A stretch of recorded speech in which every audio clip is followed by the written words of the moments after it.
everyone, I'm Kim, and welcome to my lightning talk on how we've used shortcodes to implement conditional processing. We don't have a lot of time for this, so let's get started. I work as a front-end developer on a technical publications team of about 15 writers. So I've learned quite a bit about content writing and the various publishing processes.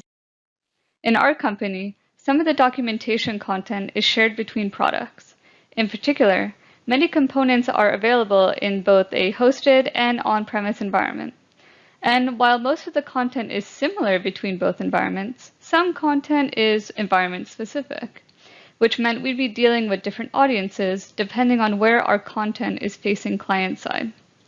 We needed to find a way to tag that content and include or exclude as needed. It would need to be useful for us both when testing locally, but also when we would scale up to production level. To solve this issue, we created our own shortcodes and updated certain elements of the Doxy theme to be able to show and hide content as needed. Let's jump in to see how we implemented this functionality. All right, so we first started by creating a new parameter in our params.toml file. For this purpose, we named the parameter env. Since we're targeting conditional processing, we would make two variables per condition, each assigned to the different audience we would be building content for. In our case, we assigned them host and prem. So we created a custom shortcode called condition.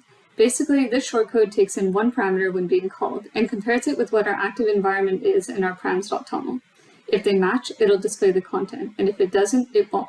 Now, the shortcode looks more complicated than what I said, but I'll get back to that. So, content for us needed to be used at different levels. I'll name them page and paragraph level.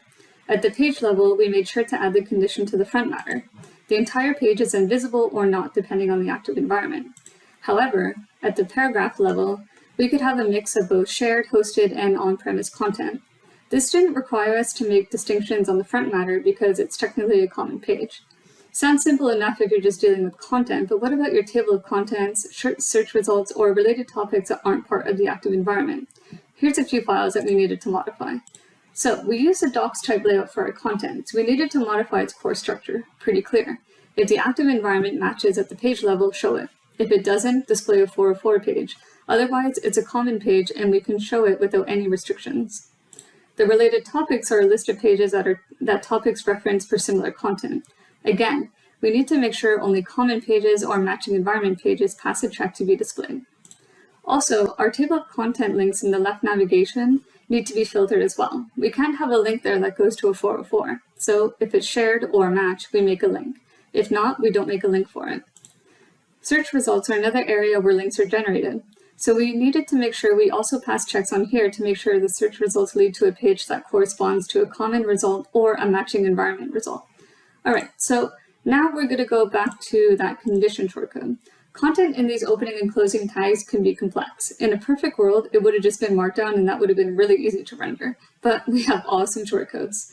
So we might be importing content, creating tables, code blocks, using alerts, and much more. On top of that, these shortcodes have particular ways that they're rendered. So when they're being used in a condition, we need to keep the integrity of how they're rendered by distinguishing whether they need to use Markdownify, safe HTML, or using the .inner function. All right, so a quick little demo. See here we have hosted documentation showing. We also have a host link here on the left nav. All right, so if I change that quickly in my params.toml file, I will deactivate that and activate prem. Let's load that up. This should reload and we'll see on-prem documentation and the left navigation link changes. This is good. All right, so let's get back to the presentation. Welcome back. That was some pretty cool stuff.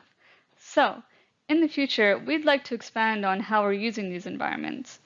We're looking to implement the functionality to serve multiple environments, such as hosted Linux or on-premise Windows, to really cater towards clients and their software setup. We know this would further require us to modify the existing shortcodes and other theme elements we had already customized, so that we'll be able to deliver and display the correct content. Lastly, we would need to ensure that our pipeline could be set up properly to deploy these doc sets that involve a more complex environment structure. Thanks for attending this lightning talk. We hope you enjoyed learning about how we implemented conditional processing.